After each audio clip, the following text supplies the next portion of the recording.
ha pasado mucho tiempo para que la justicia entienda que los casos de abusos son realmente muy graves y, digamos, se condenen a los abusadores cada vez con más años de prisión. Obviamente los casos son muy variados y en este informe que vamos a presentar, cada uno de los casos tiene una connotación distinta que vamos a explicar. ¿Por qué los elegimos?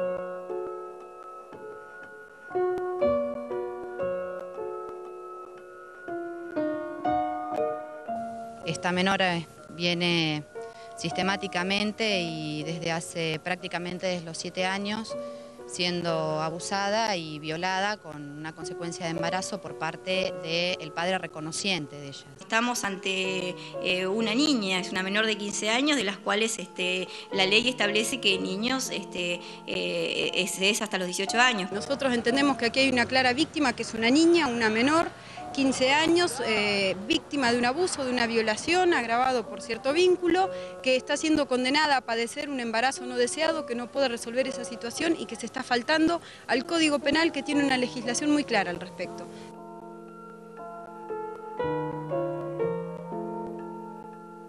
Una nena de 6 años fue raptada ayer en la feria conocida como La Saladita. Había entrado con su papá a una casa y mientras esperaba que él salga del baño, alguien se la llevó. Salí y ya no había mi nena. Justamente había un hombre afuera y tampoco no había cuando yo salí, ya no había. Esa menor habría sido subida en principio en un vehículo color blanco, una Ranger Ford aparentemente. Estaba en la terminal, la nena. ¿Solita? Estaba solita parada y hasta hace 15 minutos estaba parada sola. El relato de la nena es estremecedor. Según lo expresado por el padre, Milka habría sido abusada y está internada en el hospital regional. Sí, ella me dijo, ahí en el baño me dijo cállate la boca porque vamos, le llevaron caminando. Después le llevaron en el auto y llevaron a una casa quemada. Y después de ahí, bueno, ahí le quisieron sacar la ropa y ahí le abusaron, ¿viste? Para mí, quizás el hecho más grave que estamos, es una niña muy pequeña, es gravísimo ese hecho.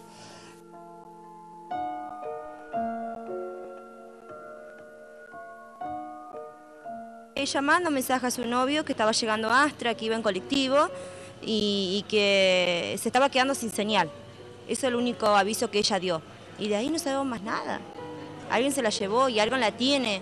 La búsqueda de Gabriela, la joven desaparecida la semana pasada, continúa en diferentes ámbitos en Astra. Hoy en horas del mediodía, a las 12 horas, logramos encontrar a Sandra Córdoba a 25 kilómetros de Paso de Indio, realmente en una situación muy complicada. Ella estaba abajo de una alcantarilla, acompañada de otra persona que quedó detenida.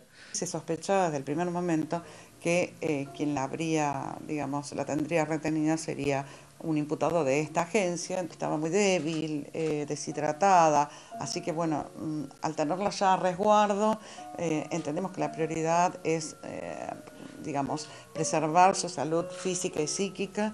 Ha caminado mucho tiempo, ha estado mucho tiempo, digamos, a la intemperie, de manera que, bueno, más que nada teniendo detenido al abusador, priorizamos esta recuperación. Habían sido compañeros de colegio, el colegio de Ciudadela informó esto, de manera que las sospechas estaban sobre que Bayón la tenía, era algo que manteníamos, digamos, en resguardo porque en realidad no estábamos seguros de que la tuviera, pero la primera sospecha que tuvimos en todo momento era esto.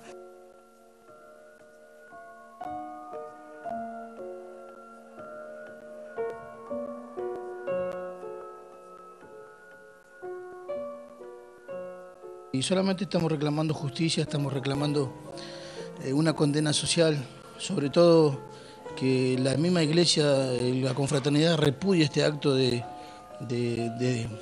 no sé, de este depravado que está abusando de menor y que sigue. Me declaro inocente, soy inocente, yo soy una persona muy conocida, mi familia, mi señora, mis hijas.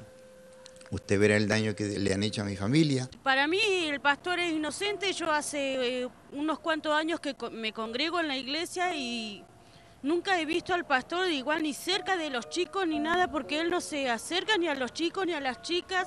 Condenaron a 8 años de prisión al pastor evangélico Jesús Rosendo Cárdenas por el delito de abuso de 2 menores de edad.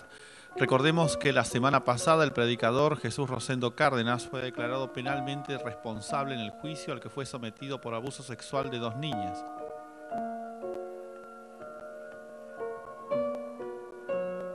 Recién acabamos de escuchar la declaración de responsabilidad, la resolución de los jueces.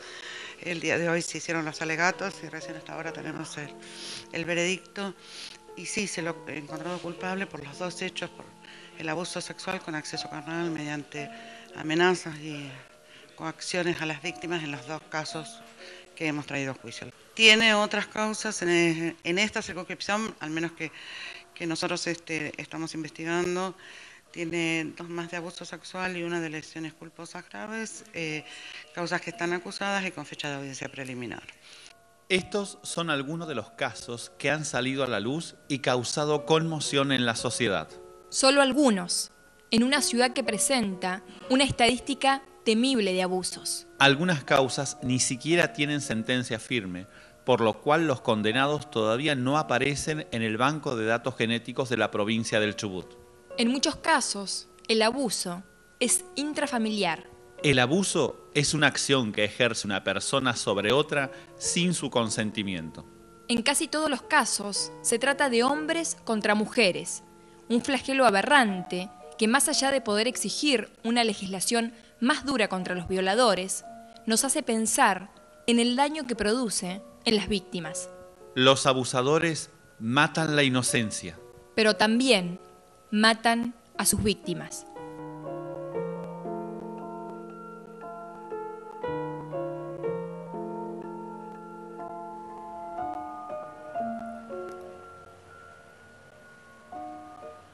una secuencia de casos y de hechos que seguramente al recordarlos en el tiempo y demás, volvemos nuevamente a la memoria esos hechos, las situaciones que se produjeron. Pero ahora vamos a darles a conocer un poco más detalles de cada uno de estos casos puntuales, comenzando en este caso con el caso Nahuel Mir, Lucía.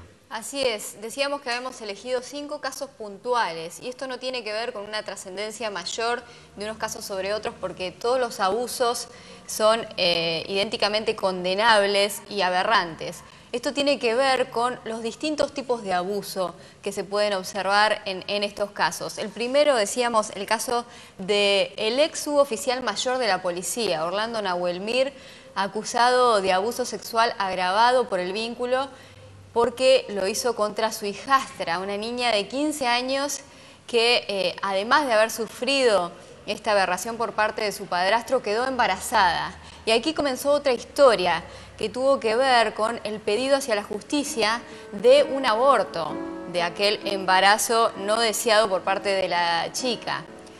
Esto fue un fallo histórico para el Superior Tribunal de Justicia de la provincia, que justamente dictaminó que la niña aborte ese embarazo y fue un caso que sentó un precedente. Algo negativo que tuvo este caso, que el ex suboficial Nahuel Mir fue condenado por estupro. Esto quiere decir una cierta, no connivencia, pero no es un abuso sexual que se genera por una obligación total, digamos, hacia la víctima. El estupro fue condenado por 8 años de prisión, pero quedó en libertad hasta que la pena quede firme.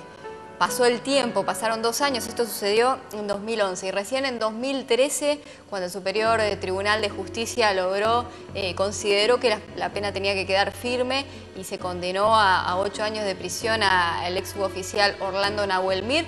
Se había fugado de la ciudad de Comodoro Rivadavia. Por suerte pudieron encontrarlo allí en la zona del Valle y trasladarlo a Comodoro Rivadavia para que comience a cumplir esta pena. Otro de los casos está relacionado directamente con lo que pasó en La Saladita el 19 de agosto del año 2012. Lo veíamos así, una nena de 6 años que fue raptada mientras sus padres estaban de compras así en ese paseo y de pronto se encuentran con la triste situación de que su hija desapareció.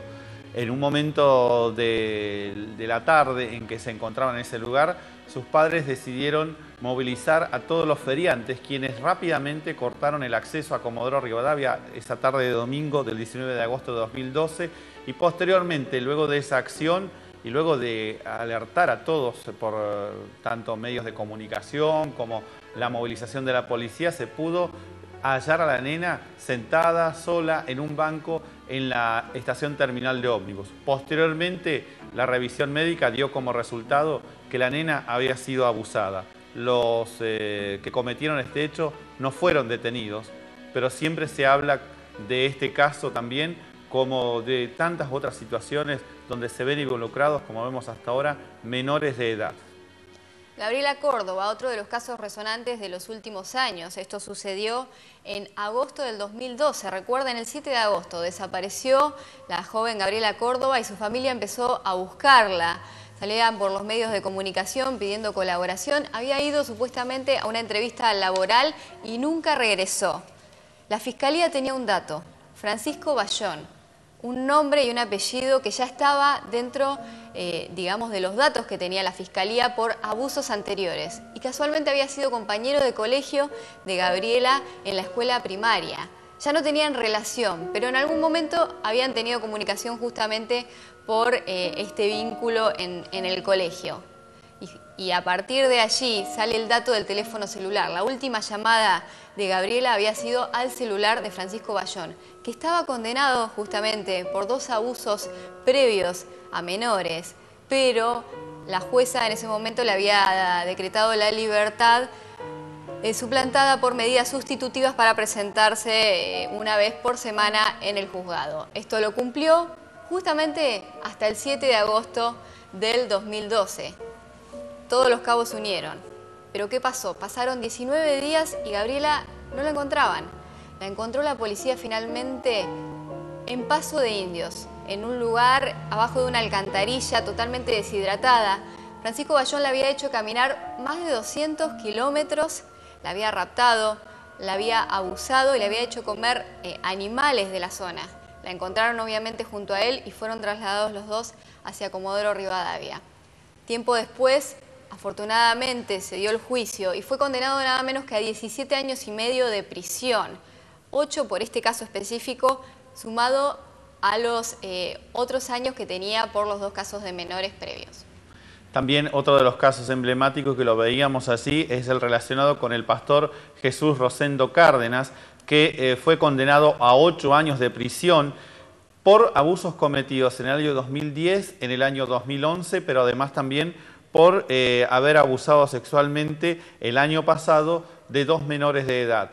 Comprobados estos hechos por la justicia, Jesús Rosendo Cárdenas pidió en febrero de este año la posibilidad de que, mientras espera que su sentencia quede firme, poder esperar esta decisión en libertad. Sin embargo, se le denegó esta posibilidad en febrero de este año y continúa en prisión cumpliendo estos 8 años hasta que su sentencia quede firme por los abusos cometidos, más allá de que el tribunal entendió que este pastor y los más allá de testimonios que aportaban para que la integridad de este pastor esté resguardada. Sin embargo, el tribunal entendió que cometió estos hechos y por esa razón sigue detenido y sigue preso, esperando que su condena de 8 años quede firme. Y el último caso, el de Miguel Ángel Aparicio, uno de los que menos se escuchó en los medios de comunicación y sin embargo estamos hablando de un violador serial.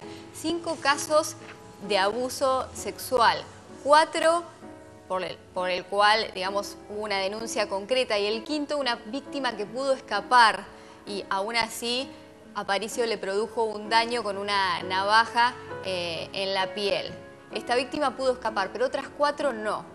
Tenía un modus operandi, iba con su auto en el cual se encontraron, justamente cuando lo encontraron, un arma, una navaja, hasta un colchón y una frazada. Iba con su auto, tenía una imagen que se suele ver en muchos casos de abusadores. Muy gentil, apuesto, simpático, eso era lo que decían las víctimas. Esto en un primer momento. Después venía lo peor, las obligaba y las sometía sexualmente. Afortunadamente fue condenado por 2 de esos casos y espera la condena por los otros 2. Hay, para cerrar un poco este informe, una placa que nos va a permitir ver y también analizar cómo, a través del trabajo que realiza el registro de antecedentes penales y de abusos sexuales de la provincia del Chubut, que fue creado en el año 2009 y depende del Superior Tribunal de Justicia, vemos así las diferentes ciudades de la provincia del Chubut. Hay 126 condenados con condena firme por hechos de abuso sexual y violación en la provincia de Chubut. De esos 126, el porcentaje más importante lo tiene la ciudad de Comodoro Rivadavia, con 33 ADNs que se registran y se guardan en ese registro. De hecho, de esos ADNs guardados y registrados en este organismo que depende del Superior Tribunal de Justicia, es donde se hizo el cotejo posterior que permitió encontrar al asesino de Yasmín Chacoma, a Miguel Ángel Payalaf. Hay todavía, para seguir analizando, 200 casos más de condenas firmes de abusadores y violadores en toda la provincia del Chubut, pero lamentablemente Comodoro Rivadavia lidera esa estadística en materia de incidentes, sobre todo porque presenta uno de los casos más graves en la historia, como es este caso que se está juzgando ahora, que es el caso de Yasmín Chacoma. Y este dato es un dato muy importante porque en el banco de ADN solo entran pueden ser cotejados los ADN de los abusadores que ya tienen una condena firme. El que todavía no ha pasado por todo el proceso legal no puede ingresar a este banco de datos para ser cotejado en el caso de otros abusos a futuro. Y en ese mismo terreno también los casos que se conocen que han llegado a la justicia. ¿Cuántos casos no son denunciados? Por temor, por lo que sea, ¿no? Es simplemente un dato que también tenemos en una estadística tal vez informal, ¿no? Exactamente, Aníbal, porque estos casos se dan mayormente en el ámbito familiar, el temor, la vergüenza. Recordemos que uno de los primeros casos del 2015, sumado a otra estadística lamentable, el diario Patagónico publicaba el día lunes que cada 2 días se produce un abuso sexual o una violación también, datos escalofriantes de lo que puede llegar a ser la crueldad humana que llega a límites insospechados. El primer caso en Comodoro de este tipo del 2015 ocurrió hace un mes atrás en el barrio Máximo Abasolo también, donde en el ámbito intrafamiliar una menor también fue abusada. La Comisaría de la Mujer recibe estas denuncias, pero muchas veces con esto que vos decís, temor, miedo, vergüenza y hasta a veces lamentablemente la situación que se da en el ámbito familiar hace que muchos casos, nosotros sacamos a luz algunos, pero muchos casos queden sin ser descubiertos y ese daño interno que se le provoca a las víctimas es algo que no se revierte. Claro. Irreparable, exactamente, es irreparable. Es la misma violencia y la impotencia que pueden sentir cuando el accionar de la justicia es endeble, mala praxis tal vez, hemos visto muchos casos, reincidencia, el caso de Payalá, por ejemplo, ¿no? Exacto. Estaba condenado en la ciudad de Trelew, sin embargo gozaba de libertad y estaba en Comodoro Rivadavia sin que el fiscal o juez supiera dónde estaba. Caso Nuevo Elvir, que ustedes han traído también, que yo lo he seguido bastante cerca, también uno piensa que hasta complicidad hubo, ¿no? Exacto. Porque tanto se ha demorado esto hasta llegar a una condena. Así es, la justicia para las víctimas la esperan obviamente de quienes la deben impartir, de los jueces, de los fiscales, de quienes tienen que investigar. Pero evidentemente todos esperan que se haga justicia con ese daño que se les ha hecho, no solamente a las víctimas, porque en muchos casos hay rapto, violación y muerte, como detallamos en algunos casos. Y a veces esos familiares, imaginamos nosotros a la madre de Yasmín Chacoma, por ejemplo, que es lo que nos trajo a hacer todo este informe, esperando también justicia y esperando también que esa condena no solamente sea de parte de la justicia, sino una condena social que evidentemente muy pocos se la pueden sacar. Lucía, ¿quedó algo más?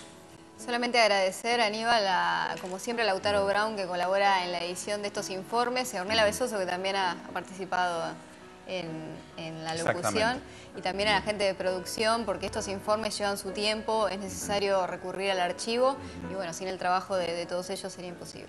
Adolfo, finalmente. Bueno, y a esperar que mañana a las 9:30 se va a llevar adelante esta audiencia donde se van a conocer los alegatos por el caso de Yasmín Chacoma, y mañana al mediodía en la edición de las 13 de División Noticias también vamos a volver a presentar este informe que nos hace pensar mucho cómo estamos como sociedad y qué es lo que nos está pasando a cada uno de nosotros, qué hacemos por nuestros jóvenes, por los niños y qué hacemos en el ámbito familiar para evitar que estas cosas pasen. Gracias por el trabajo. Gracias. Gracias a vos.